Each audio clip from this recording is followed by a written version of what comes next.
What is going on, Amazon sellers? Welcome back to the weekly live show where we try to drop some of the most interesting e-commerce and Amazon news, of course, served with a healthy side of snark. And of course, we try to tackle your Amazon questions. So whatever you've got, bring it to the table. And I'm Chris Grant. To my right is my co-host, the sempiternal Chris Rasick. Now, for those of you who are new here, our job is to try to make your life a little easier as a seller. Maybe you've got questions about flipping clearance, or maybe you've got a question about pulling the trigger on an OA order, maybe wholesale, maybe Keepa. Whatever it is, you bring it to the table. We'll try to answer it. And of course, we'll dive into some news. But first, Chris, how you doing, man? I'm good, Chris. How are you? I am good. Thank you. Good. I know we don't usually launch right into it, but I do want to get something off my chest. Like you know what, we get our fair share of doomsday, the sky is falling, and it's these days, we have to address something. It seems like almost every week, right? We got to talk people off the ledge. And it's just bothering me, and I want to remind people to mind your inputs, because it's arbitrage has been dying, or has been dead, or is on the verge of death forever, right? You probably starting with your first year in the business, however long ago, you probably started hearing that. But I'm starting to get concerned at the people that are wondering if it's true now. I mean, you have people that now kind of say something like, hey, what do you guys think? When I know for a fact that these people are only 3 months removed from absolutely crushing Q4, so it's amazing that, number one, that's worn off already. And you may be feeding into, a little bit of the conversation. So, and here's how I want to pose it to you, and this will display my attitude towards it, and then share what you think of it afterwards, right? But 3 questions that I'll pose to you, right, if you don't mind. The first question is, you're a basketball guy, right? I love basketball. Yeah. So and then I don't know if it's true or not. If it's not true, then just kind of give me your best guess on what would have happened. But were you more? Did you play basketball with your son? Right, you got a hoop in your driveway, right? Absolutely. We played right the day before he left for spring break. There you go. So, are you a one-on-one kind of guy, or more of a horse guy? With him, it's more horse, or okay. Sometimes we'll play pig, and then it ends up turning into piggy. But yeah, right. All right. So here's the first question. When your son was 4 years old, could you beat him in a game of horse? Every day. Right. When your son turned 7, 3 years older, could you beat him in a game of horse, a 7-year-old boy? Absolutely. Okay. Was beating him at 7 years old harder than beating him at 4 years old? Absolutely, it was. Yeah, he was much better, much farther along. Right. Now we'll zoom out, and the broader question is it hard to beat a 7-year-old boy in horse? No, it is not hard to beat a 7-year-old boy in horse. Okay. Substitute horse for arbitrage. Okay. It's getting harder, but it is not hard. And that's how I look at it. It's not, do you have to put some more reps in? Do you need to kind of focus on a little more profit? Sure. That's not hard. That's just a little more time, maybe a little more effort, but it is not hard. It got harder, but it is not hard, and it is nowhere near at the end of its lifespan. What do you think of that? I like that reframe a lot. That is a great reframe. And you're right. We do not zoom out enough. There's a great example going on right now. It not only is the dumpster on fire when it comes to selling on Amazon, but the dumpster is also on fire if you are an investor in the stock market or crypto. But you then zoom out, and the upside is huge over the past 10, 20 years. I was actually, let's talk crypto for a second. Maybe there's some degens out there in watching right now. Michael Saylor. Michael Saylor said that he's got 17,700 and some Bitcoin that he's hodling. And his average purchase price was $9,900. I don't know the price of Bitcoin as of today. I am not a degen. It's $85,830 as of right now. And so, his average buy price of $9,900 is pretty solid. And I think it's kind of the same with Amazon. If we zoom out, the opportunity is really massive. Running your own traffic, let's just say you want to make money online. Running your own traffic is incredibly hard. How do I know this? I run some traffic. For example, my blog, there are 150 some articles on that blog, written specifically with the EEAT in mind for Google, written at some very low-hanging keywords, and it is still tough to get 5,000 to 7,000 page views every single month. It is hard to run Google ads. We were running Google ads for IP Alert, and at one point it was getting to be $20 a click, which makes it no longer profitable. Like, it is hard. EEAT is what Google is looking for in content.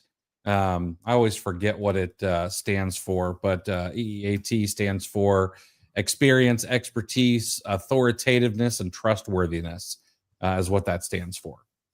And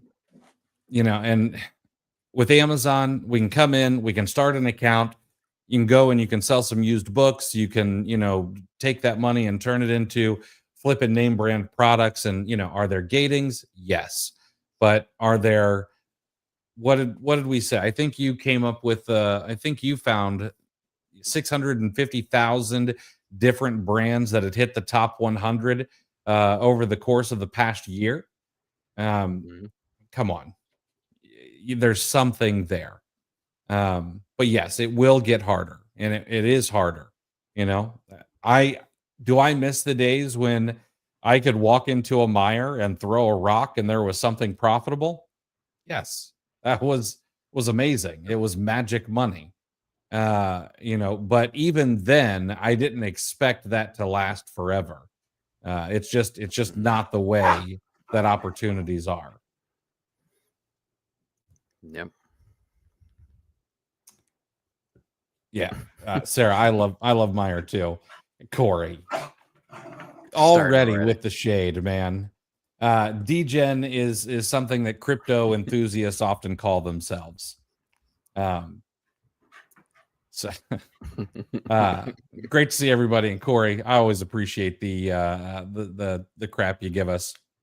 All right. When you walk into a fast food joint, you order a burger and fries, and anyone who's been trained properly will ask you if you want to turn that into a value meal, right? That's right. Yep. Yeah. And people will often say yes to the value meal instead of ordering these items separately because it's cheaper, it's easier, it's faster. Why should it be any different for all of your software needs in your Amazon business? Why pay full price for each individual software you own or need, or you can get the value meal of software, which is Seller 365. Seller 365 gives you tactical arbitrage, gives you inventory lab, gives you smart repricer, gives you feedback whiz, and more, all bundled together, starting at just $69 a month. You get more tools for less money, and hopefully you turn that into bigger margins. If you're interested, go get a free trial over at getseller365.com. That's getseller365.com. And that is a 14-day trial. All right. So it may have been a bad idea to try to advertise this Wednesday live. It always seems that whenever I try to push it out there before the show actually starts, fewer people show up at the very beginning. But that's okay. I promised a bigly announcement during today's live show, and I figured we should start it right at the top. So I'd like to introduce you guys to what we're calling the OA Challenge Business Growth Grant. All right. Being part of the Amazon community has been something that's been incredibly rewarding for me. And I want to try to give back even more. So starting today, and I should have done this a while ago, but I was lazy, to be quite honest. So starting today, in every quarter from here on out, we're going to be handing out $1,000 of real cash money to help one seller stock up on inventory and hopefully try to scale their business. And it's not going to just be money, because we know that money isn't the only thing that separates the successful sellers from the ones that might still be struggling to get some traction. So if you're selected, you're going to get access to the OA Challenge replays. What I consider to be, which I'm a little biased, I will be honest, but what I consider to be one of the best training resources for Amazon sellers and your sourcing toolkit. I'm also going to give you access to Keepa Academy and the Keepa SOPs. Data is king in this business, and we're going to try to hand you kind of the keys to the castle of understanding that. You can master Keepa like a pro. You'll be able to spot winning trends, hopefully be able to not make rookie mistakes. And we're going to give you a lifetime license to IP Alert, because nothing ruins your day faster than getting an IP complaint. So you'll be able to protect your account, source a little bit smarter, avoid those brands that really don't want you selling their products and tend to be a pain in the neck about it. And then the last thing we're going to give you, I'm not usually someone who likes to feed someone fish. I want to teach them how to fish. We're going to give you 15 profitable OA leads. All right. Going to be leads that I vet personally, that either me or my team has gathered. And you're going to be able to use those along with what you learn in the OA Challenge. Use your skills that you acquire in Keepa Academy, combine them with the Keepa SOPs, and you take these 15 leads and then you turn them into dozens more of your own leads. All right. So here's what we're looking for. We're looking for people who are serious about growing their Amazon business. It's going to be free to apply. You don't have to make any purchase whatsoever. That way it's legal in all 50 states and Puerto Rico. There's no strings attached. This is a non-dilutive cash grant. Okay. I'm not going to be saying, hey, guess what? You got to give me 5% equity and all the upside of your business from here on out. And of course, we're going to try to prioritize sellers who are trying to grow, whether they're doing online arbitrage or retail arbitrage. All right. Now, applications for this are going to be open until April the 8th of 2025. They're open right now. The application is going to close on April the 8th, 2025. And then on April the 9th of 2025, we're going to announce the very first winner of the OA Challenge Business Growth Grant live on the Wednesday show. And so if you are interested in applying, it does require an application, okay? Because they're trying to weed out all the people who just say, yeah, I want $1,000. You can head over to cleartheshelf.com/grant. That's cleartheshelf.com/grant. You can also scan that QR code that's up in the whatever corner it is, but there's a QR code right above my head, and go over and you can start filling out your application. All right.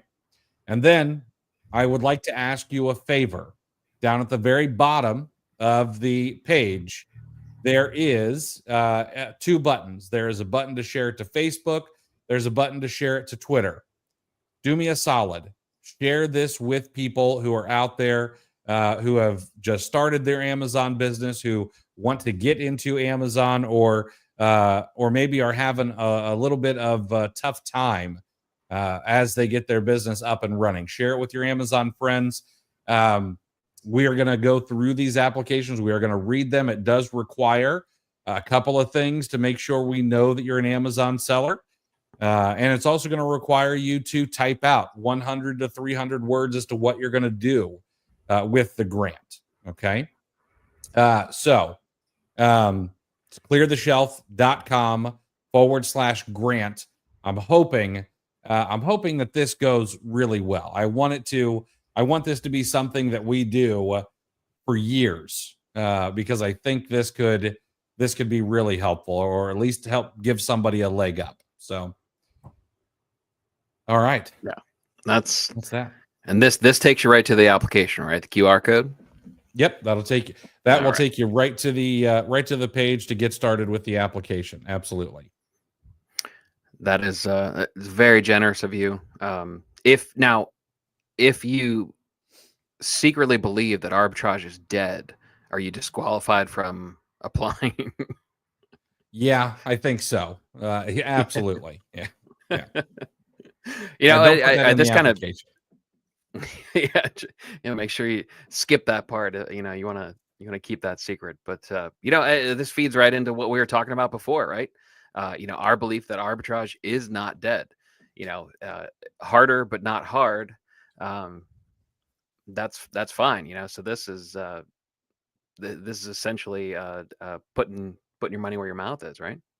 It is, and that was kind of the point. Is to kind of put my money where my mouth is.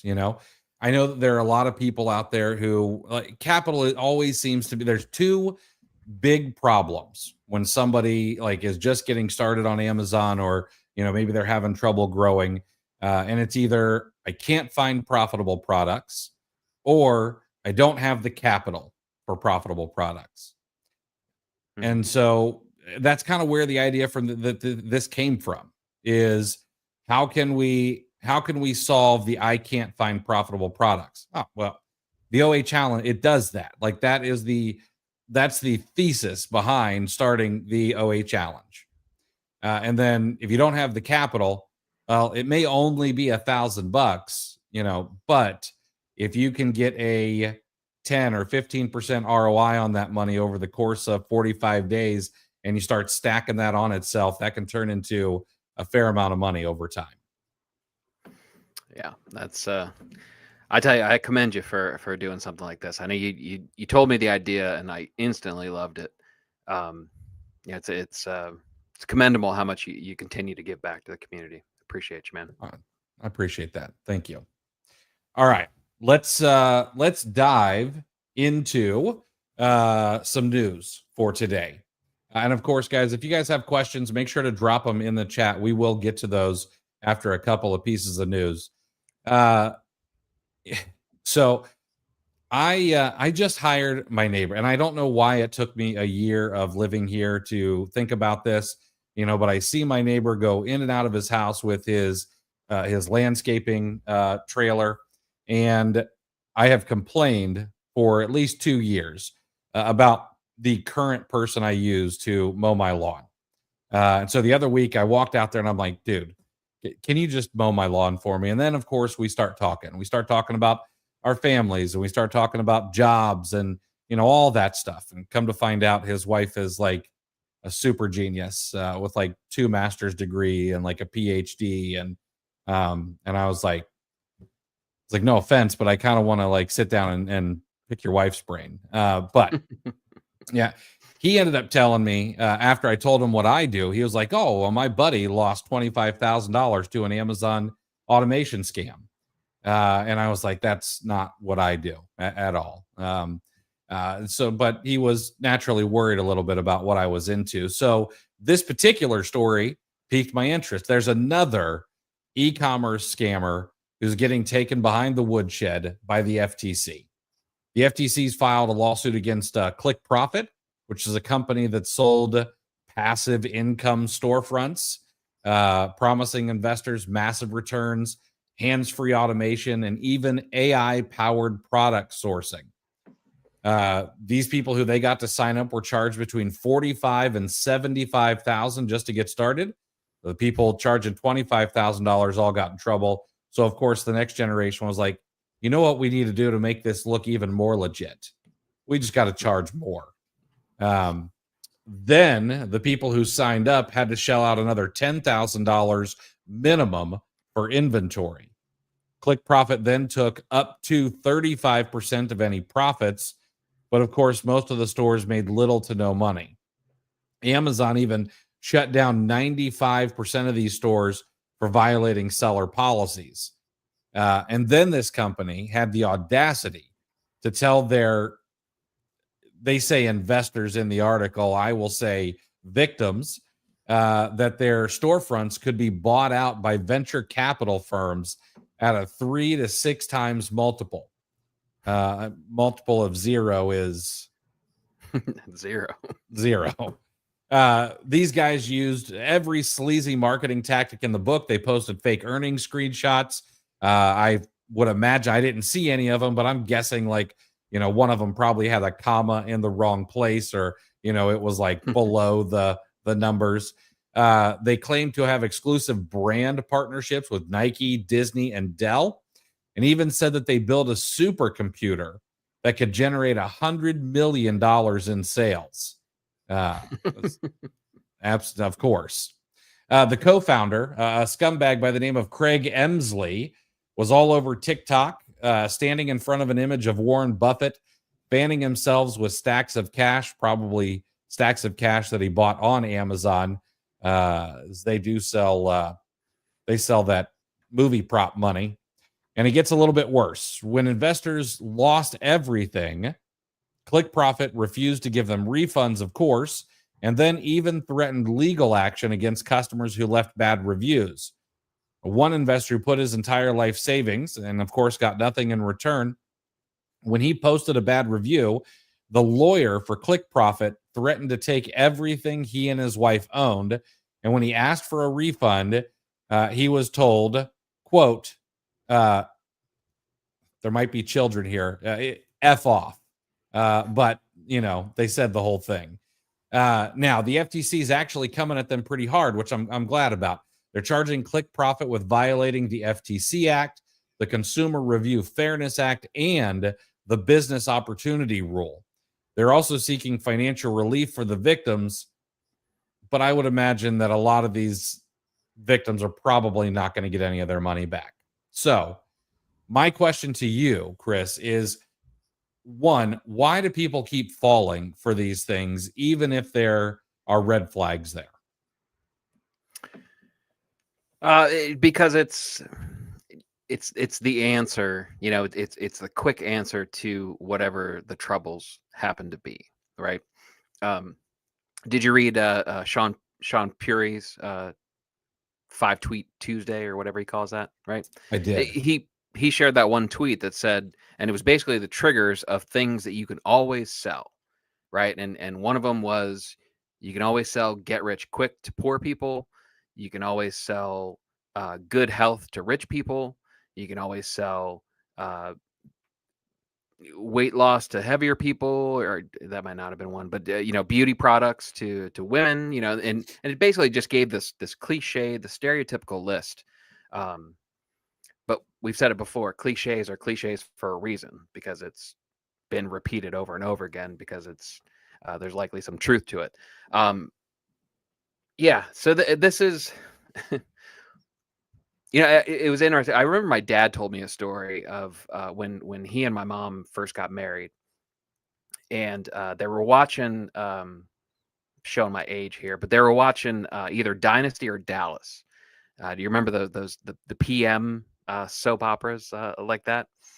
And I think it was Dynasty, right? And it starts with like a helicopter shot of this giant mansion or something like that, and my mom just kind of, newlywed bliss or whatever. She said, "Honey, do you think we'll live in a house like that?" And this may tell you where I get my realism side from. My dad said, "No." she was appalled. She goes, "What?" He goes, no. When he goes, what are you effing nuts?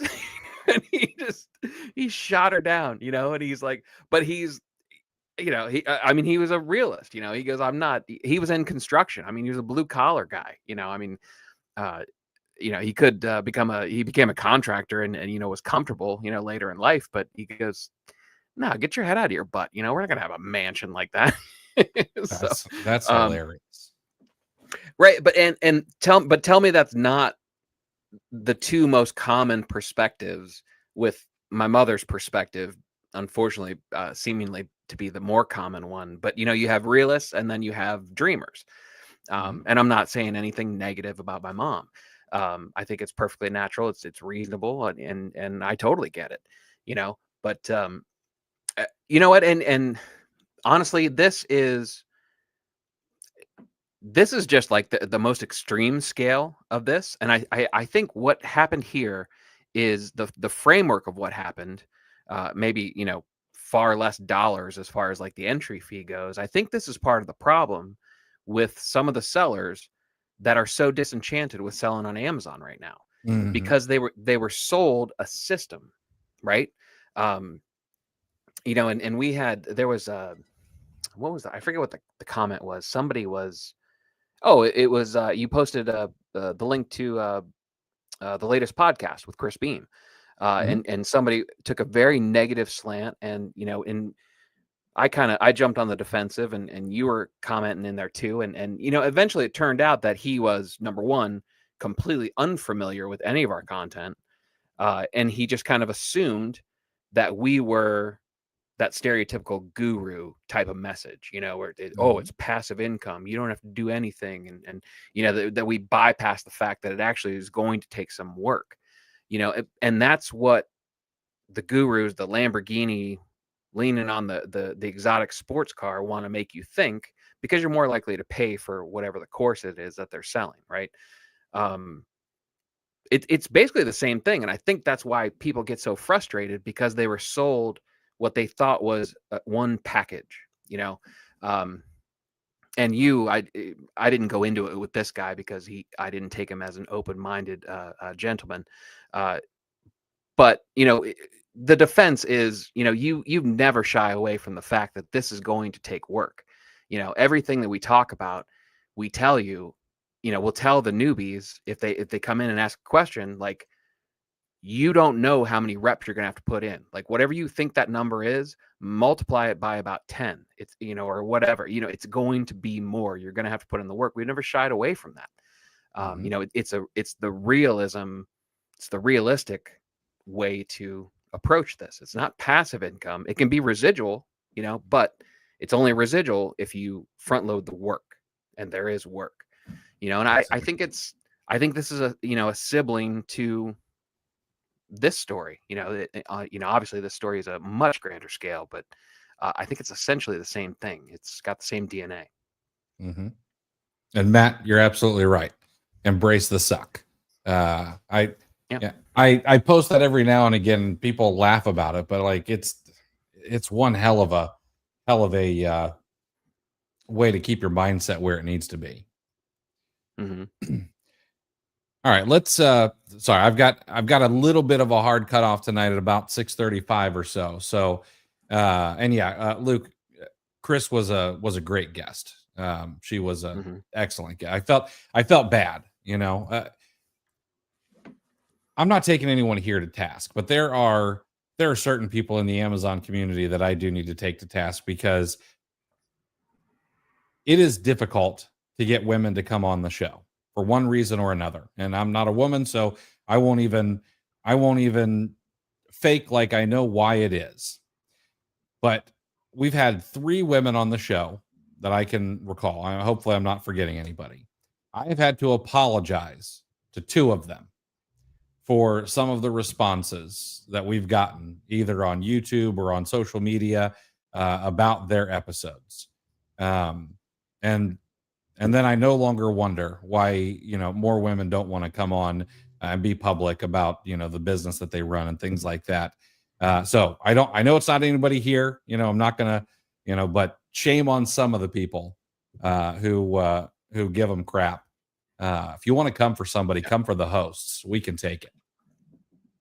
Yeah. If you have and look, just to maybe redirect that, and number one, it's misogynistic and it needs to stop. It's an archaic, it's an old mind frame that you've taken. I don't know if it's like resentment that a female is successful, and maybe these are people that are frustrated with their own business.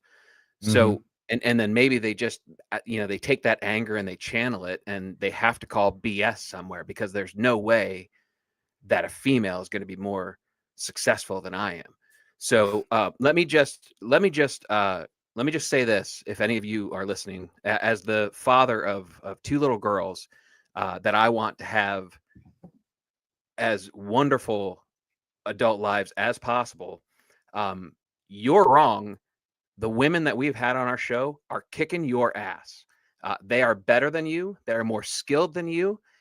And if that makes you feel like less of a man, I guess you're lesser of a man. Okay, but you're gonna have to deal with it. Get over it. If you don't have anything nice to say, shut your mouth. All right, now let's talk a little bit more news, and then of course we'll get to your guys' questions. There was another Amazon boycott that has come and gone, and Amazon shrugged it off yet again. Just dodging left hooks and jabs over here. The activist group People's Union USA called for a week-long boycott of Amazon from March 7th through 14th after the pitiful showing on February 28th, hoping to resend a message that was not received. But here's what actually happened. Amazon's U.S. sales went up by nearly 6% in the time of this particular boycott. According to Momentum Commerce, which is the same e-commerce analytics firm that we talked about the last time we reported on this, they track somewhere in the about $6 billion in sales on Amazon every single year. So of course they don't get all of it, but they try to track across a wide spectrum to get kind of a what's going on in the marketplace kind of thing. Now, again, you might remember that single day economic blackout on February 28th. Well, that was supposed to hurt Amazon too, and Amazon sales rose 1% that day. John Shea, who's the CEO of Momentum Commerce, said, "We just didn't observe any meaningful downward impact to Amazon US sales during the 8-day boycott." So the question, of course, is, well, why did the boycott flop? Well, someone went out and surveyed the folks who said that they would participate. And people say they'll participate in the boycott, but they don't follow through. A Numerator survey before the boycott found 9% of Amazon shoppers claimed that they would participate. The boycotters didn't actually really boycott. Of those who did participate, 22% shifted their Amazon purchases to either before or after the boycott. What I like to call the bullwhip effect. And then honestly, economic reality just beats activism for the most part. And this, I'm not saying this as someone who is against activists. I don't mind. I think that they're activist investors who have actually made some changes to companies. And so I'm not against this at all. But consumers do say they care about social or political issues. But when it comes to shopping, it seems that convenience and cost still win. And Amazon is at the very top of the list for both of those things. We've reported on how Amazon is actually cheaper than Walmart and its other competitors for some of the regular daily household goods that people shop for. Actually, like it was the top 10 household goods. Amazon is like the cheapest for. And convenience. I mean, what's more convenience than me pulling up my phone while I'm driving and being able to shop for all the things that I need? There's not much else. So is Amazon boycott proof, or is there a scenario where this actually works one day? The execution's all wrong, in my opinion. it's, you know what, the thing that I don't understand is it seems like such an extreme move, right? And it's like it's too much all at once, right? And here's an example. Not gonna it's not gonna paint me in a pretty light, and that's that's okay. My sister is, you know, if you had to pick a, that social justice warrior in our family, you have no choice but to pick her if you knew all of us, right? And I'm older, right? I have things I used to say when I was younger were fine then and are kind of frowned upon now, right? If you catch my drift, I'm not going to give you examples, but right. So and there's this and then my mother is, she's in her 70s now, and um, the thing about my sister is she's got good intentions. She wants us to change the way we talk, and that's admirable. That's positive. I get that. The problem is she goes zero to contempt. She goes zero tolerance right from the jump, And I keep telling her, like sis, our mother is in her 70s. Like you can't just immediately scold her for saying something that has fallen out of favor. Like, why don't you be like supportive? Like, would you respond to, just immediately, just like someone baring their teeth at you, the first time when you didn't even know any better?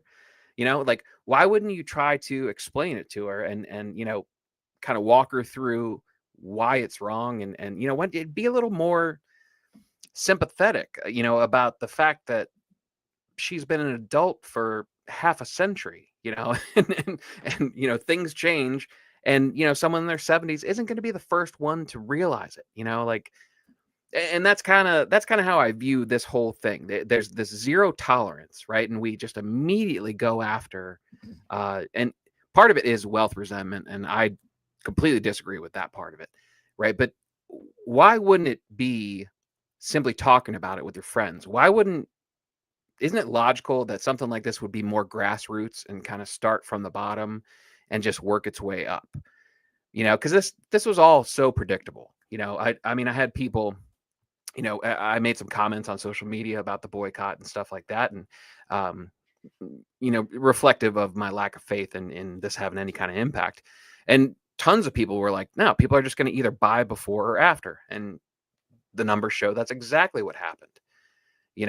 Um, it's weird. Like the younger generations, um, they don't work up towards anything. They just demand like immediate change, and like it's kind of like the stuff we talk about with motivation, or goal setting and stuff. It's like you set the goal, you know, but we know in business that it's all about the process of getting there, and I think that's the part that they're missing in their activism as well, if that makes sense. Mm-hmm. Absolutely. Absolutely.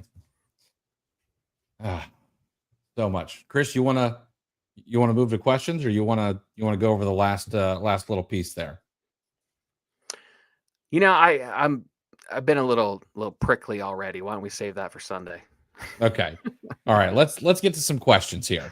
And again, you guys have questions, drop them in the chat. We'll get to as many as we can over the next 25 minutes. And the first one here is going to seem a little self-serving, but hey, are you going to be doing a Q2 OA challenge? Yes. Yeah, it'll probably be near the end of Q2, but yes, I'm going to do another OA challenge live at the end of Q2. And sorry, I'm pulling the ones from Instagram first here. So the next one is from TK FBA. What business model would you recommend for someone entering a new marketplace, considering that Amazon recently launched in South Africa? This is again is going to sound self-serving, okay, but I would start with arbitrage because you can take very, very small bets. And now I'm not familiar with South Africa or what the marketplace looks like or how quickly it's expanding or anything like that. But it would be very easy to sell some things via arbitrage and be able to sell them for higher prices because people can have them delivered and things like that. But if you can verify that the model works via arbitrage, you'll be able to have first mover advantage in wholesale if you want to go that direction.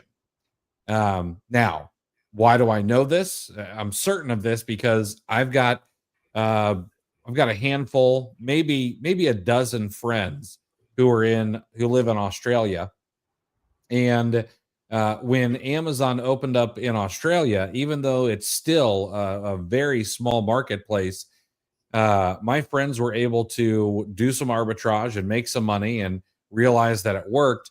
And then when they started calling suppliers and distributors uh, and say, "Hey, I'm selling on Amazon. Can I open an account with you?" People were just throwing applications at them. Like, yeah, absolutely, because nobody else was selling on Amazon yet, and they weren't getting 40 calls a day from Amazon sellers demanding price lists. And so, first mover advantage can be pretty massive in a new marketplace.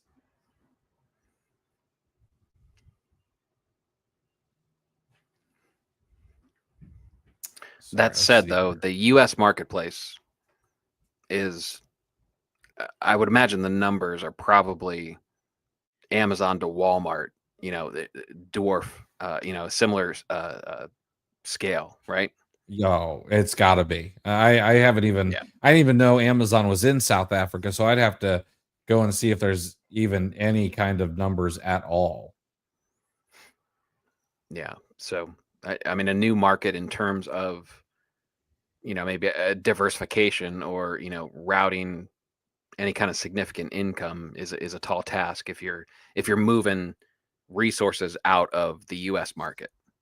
Oh yeah, absolutely. So, Let's see. Okay. Muhammad, can you explain about deprecation notice? No, unfortunately, I can't. That sounds like it might be some spam. I'm sorry about that. hmm.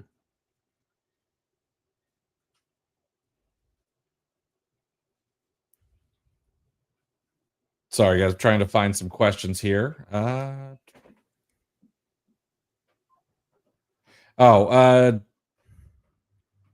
Can't help myself. May I ask the age range of the victims that fell for this scheme? Unfortunately, I don't know. I cannot tell you, Corey. But I totally understand the question.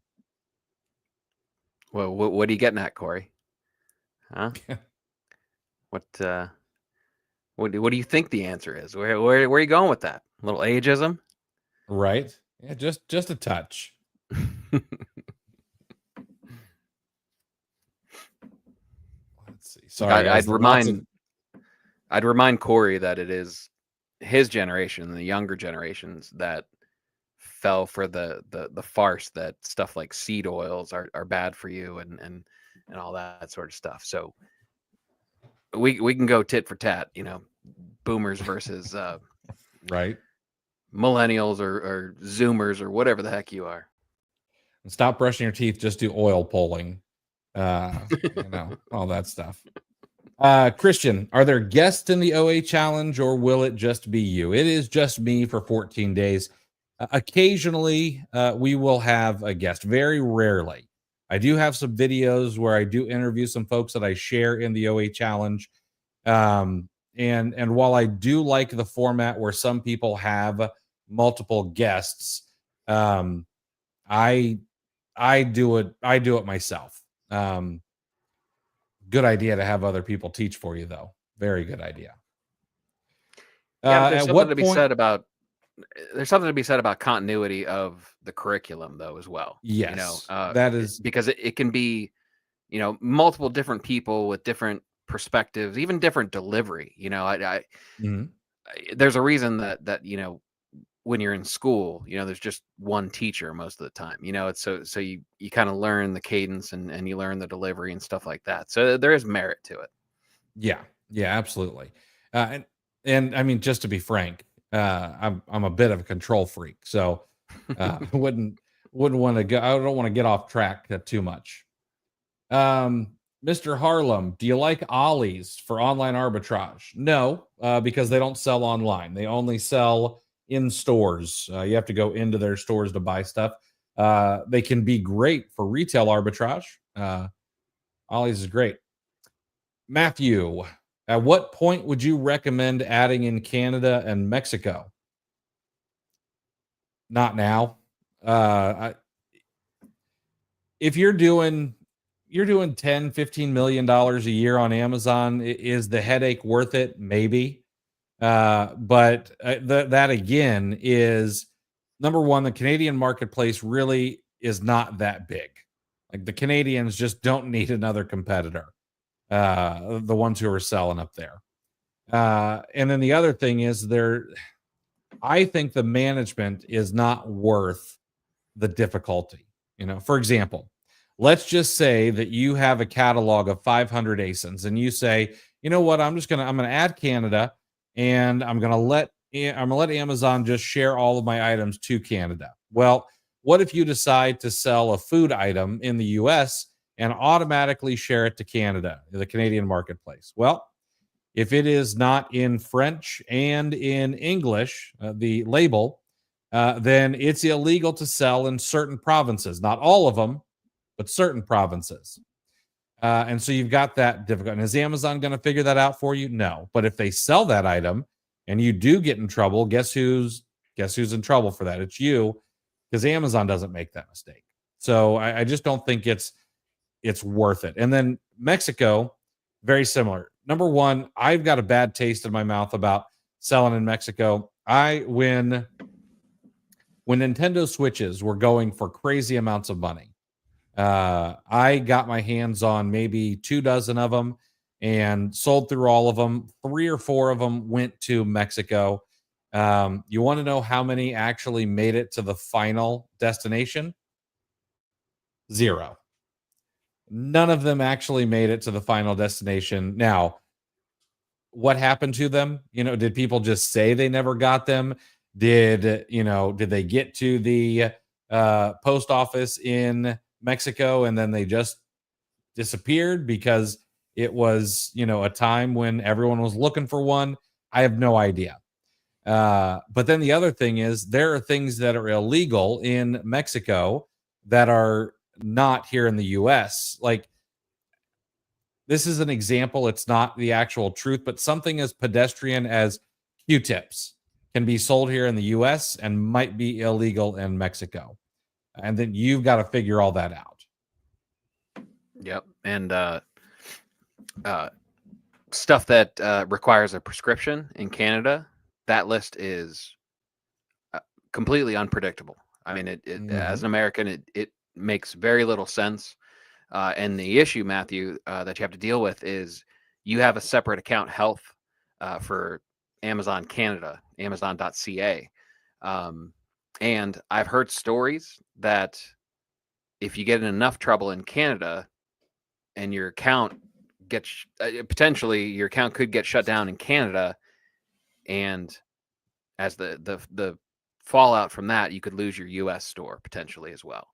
So and it's another store to maintenance as well, which is something I didn't really want to do, and I didn't realize I needed to do right out of the jump. And I switched over to Canada, pulled up my account health, and saw red, and like it freaked me out. I was like, oh my God, because I just kind of took it for granted and didn't do much to it. But I had a ton of restricted product or policy violations for restricted products, even though, as far as I was concerned, and all of the normal alerts that I was getting on my US store told me I could sell it and there was no issue. But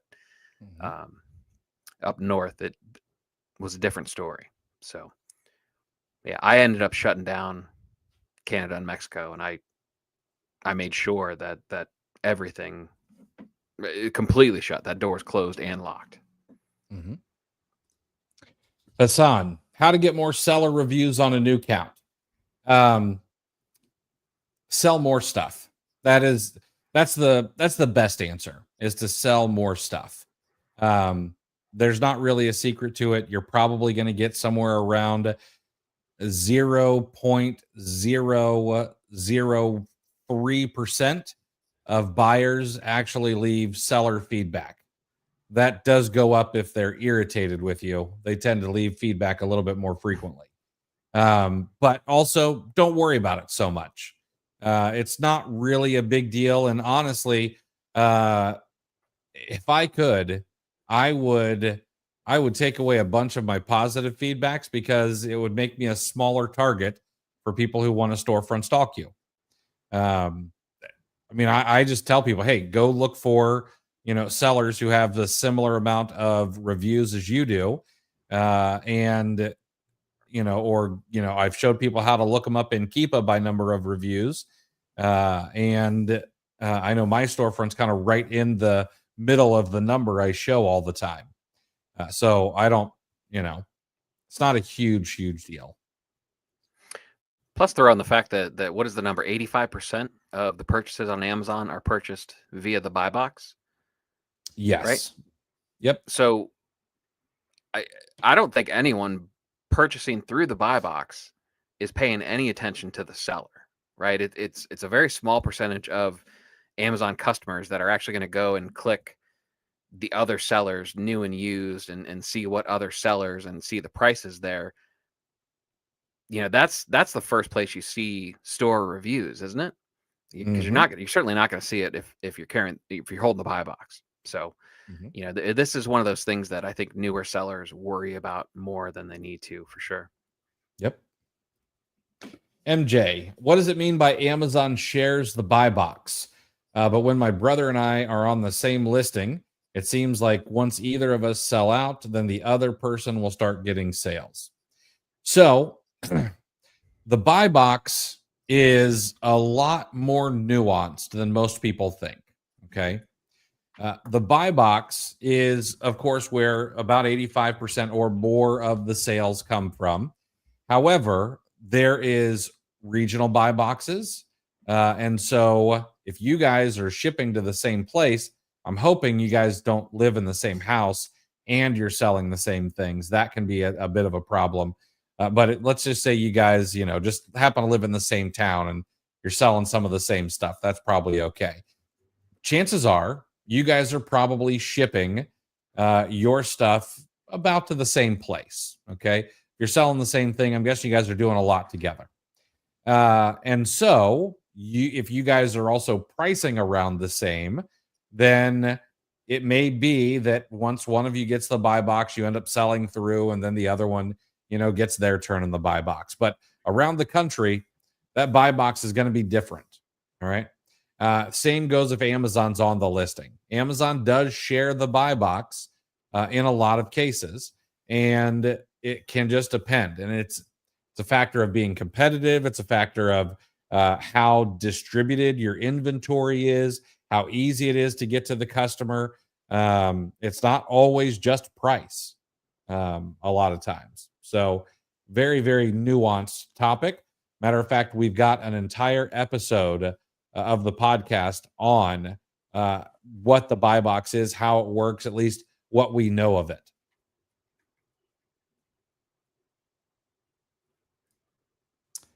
Jay Tyndall, is there a spot in either of the FBA or OA groups to connect with other sellers in our area? Would love to network more.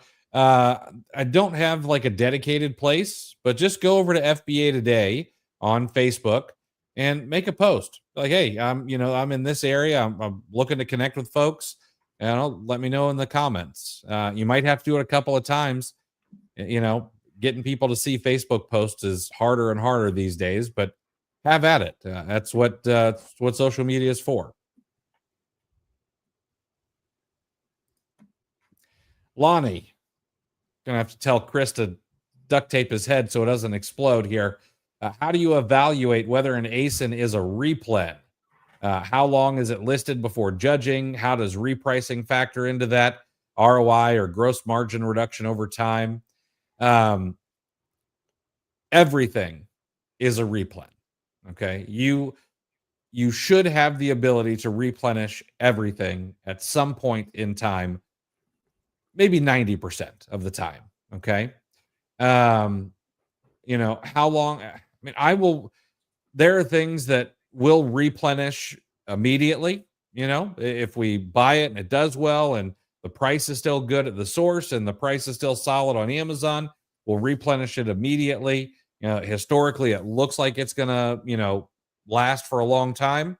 And then there are things where you only replenish it quarterly, only replenish it once a year. You know, it's all over the place. Now, ROI reduction and or gross margin reduction, that's something I can't really tell you. Like if if I source something and it's a 30% ROI right now and I go to buy it again and it's a 25% ROI, am I going to do it? Most likely. And the reason being is now I know how fast, well, I use a prep center, so I don't know how fast uh, they're going to take to prep it. But you know, if I'm prepping at home, I've now got an idea. Well, is this worth, you know, what I did to prep it? And if it's super easy and I just throw a sticker on it and throw it in a box, then I'm going to take that 25%. Maybe I'm going to take 15%. And that's why it's good to go wide and then start, you know, replenishing what you can. Um, and there's all kinds of reasons why you might get rid of things. Even if the price were to go up, you might decide to stop selling something that others would call a replen because maybe it has a higher return rate. Maybe the voice of the customer has not been really good on it. Maybe, you know, whatever the reason is, you know. So I don't know, difficult question to answer. I don't think so. Not the first one. How do you evaluate whether an ASIN is a replen? Well, that one Did is did easy. did you buy it a second time? If yes, congratulations, it's a replen. Lonnie, replens, that's a made up marketing term to sell courses. Okay. It's you know, you need to I think we need a closer relationship with our inventory. Because especially you know, go back to what we said on the show multiple times, you know, you have to put the reps in, right? So if you are putting those reps in, you need to be documenting the data that you're coming across, right? Because there's stuff that you didn't buy right now that you can buy later on. You know, maybe you stumble across a coupon code 3 months from now. It wasn't a purchase then, but it is 3 months down the road. You know, so if you have a good relationship with your data and you have a database of all of the leads, all of the stuff you bought, all of the stuff you didn't buy, even, you know, if you're documenting all that, that can all be farmed, you know, and you know, it's a lot faster going back to stuff that you've already had come across your desk or come across your computer screen, right? Um, so that goes for replens, that goes for near misses, you know, that goes for leads that are out of stock when you find them. You know, you should have maintenance. You should have a farm system set up to revisit all this information. You know, revisit it when you check your, you know, you should be checking your repricing on a regular basis. You know, I always check the good ones, you know, the ones that I don't have to adjust to try to get the buy box again or lower my minimum, you know, God forbid. But the good ones that are in good shape, I always go and check and see if I can rebuy it then, right? Mhm. Um, if you're using a prep center and you know you don't build the batch, my main prep center, I build the batches in Inventory Lab, so I'm always checking the pricing because sometimes there are significant differences between when you bought it to when you shipped it. Even, you know, things can change in an instant, you know. So but even if you have a prep center and they tell you, hey, we got X number of units shipped out for you, go in and check those shipments as well. Look at the ASINs that are in that shipment that your prep center, you know, the work that they put in for you. See if you can, you know, double down there. And then there's all sorts of intervals that you can and probably should be monitoring inventory for repurchase opportunities. Mhm. I don't understand this one. Maybe I'm missing something, but how do you shut and Yeah. lock that door, Rasic? Tried several avenues Yeah. and didn't seem to work. Yeah, so this is about Mexico and Canada. Perfect. Yeah, so there, and this was it took me multiple attempts because most of the stuff that you see is a process that doesn't actually work. But shout out to Luke, who finally set me on the right track. So here it is. Mark the time if you need to go back through this, but you need to go to sell globally, and then in sell globally you need to go to build international listings. Okay, and then in build international listings, in that overview, you'll see the different marketplaces there, and then hit either Mexico or Canada, whichever one you're working on. Hit that marketplace, and there will be a clickable link to remove connection. Okay, click remove that connection. Make sure it's saved. I don't remember, it's been a while if there's a save function or whatever, but do that, and that will actually get you out of these marketplaces. Perfect. And Joel, that answers your question as well. Lonnie, to ask a follow-up, how long before you post-mortem a bad buy? If I may offer a crude metaphor, the fresher the corpse, the better the information you'll get. So it's probably a good idea to, if something tanked and you're selling out of it and you're trying to get out from under it, it's probably a good idea to take a look and see what happened, because things are going to be fresh in your mind when that pain is there.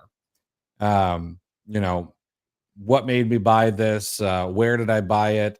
And you can look and see what happened. Did number of sellers go up? Did demand go off of a cliff for some reason? So faster is probably better. But again, even bad buys are things that you should follow up on down the road, because a bad buy today is not necessarily a bad buy 90 days from now. Is Network Prep accepting new clients at this time? I don't know. I would imagine. Let me see if their sign up page is open. Oops, I spelled that wrong. Looks like their sign up page is open. So you should be able to get in with Network Prep. If you're interested, it's just networkprep.com. Corey, I'll be attending the Michigan March Madness game in Denver Thursday night. Please let me know if you would both fancy a FaceTime so you might be able to experience that. I'm not against that, and I hope you have a fantastic time, man. March Madness is a great time of year. Say he changed the subject. He felt the age battle was slipping away, so he decided to go March Madness. Corey, true or false? I don't know how old you are. True or false? You've eaten a Tide Pod. Let me know. Let us know in the comments. Luke brings up a good point here. On the flip side, Luke has purposely replenished an item that has the frequently returned badge because the margin is there and every return comes back sellable as new. Absolutely. Yeah, absolutely. This is why your own data is the best data. I have something like that as well. Matter of fact, it's something that I need to buy again. Hassan, does a closed listing hurt your health score? Nope. Peter, is CSBA, or for those of you who might be from Ann Arbor, customer service by Amazon, is it worth being enrolled, or is that an opt-out? No, but it's not worth being enrolled in that. If you're using FBA, chances are the amount of customer service you're going to need to do is not going to be that much anyway. And do you really want to hand off your customer service to Amazon? No, not really.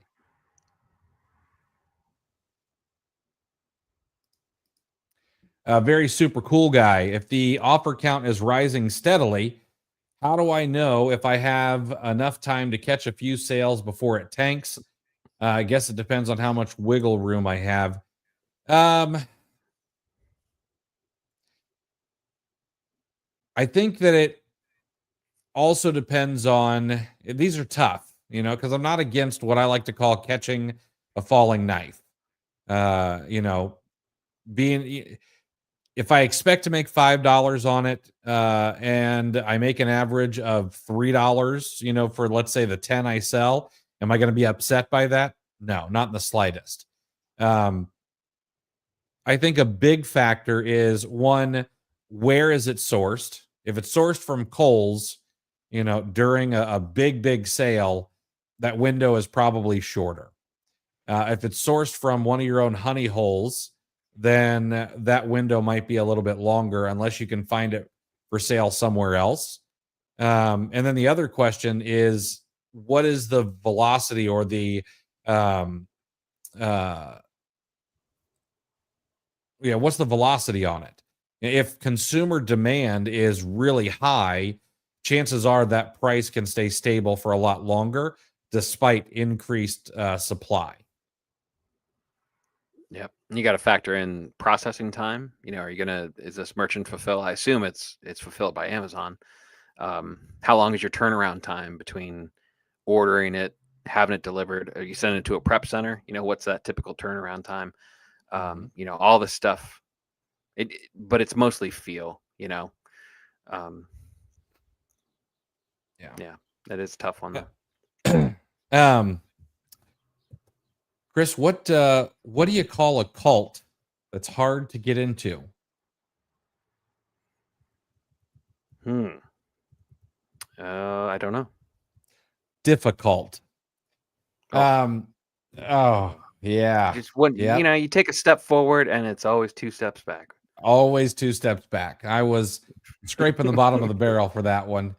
Guys, thanks so much for hanging out with us today. Don't forget, head over to cleartheshelf.com/grant. Hit that QR code up in the corner. Apply for the $1,000 grant and access to the OA Challenge, Keepa Academy, Keepa SOPs, IP Alert, 15 leads from myself and my team. We're going to be giving that away, or choosing the grant winner on April the 9th, and we'll do it live. So you've got until the 8th to get that application filled out. The better the application, the better your chance to win that. All right. Cleartheshelf.com/grant. Chris, good talking to you, man. We will see you guys on Sunday.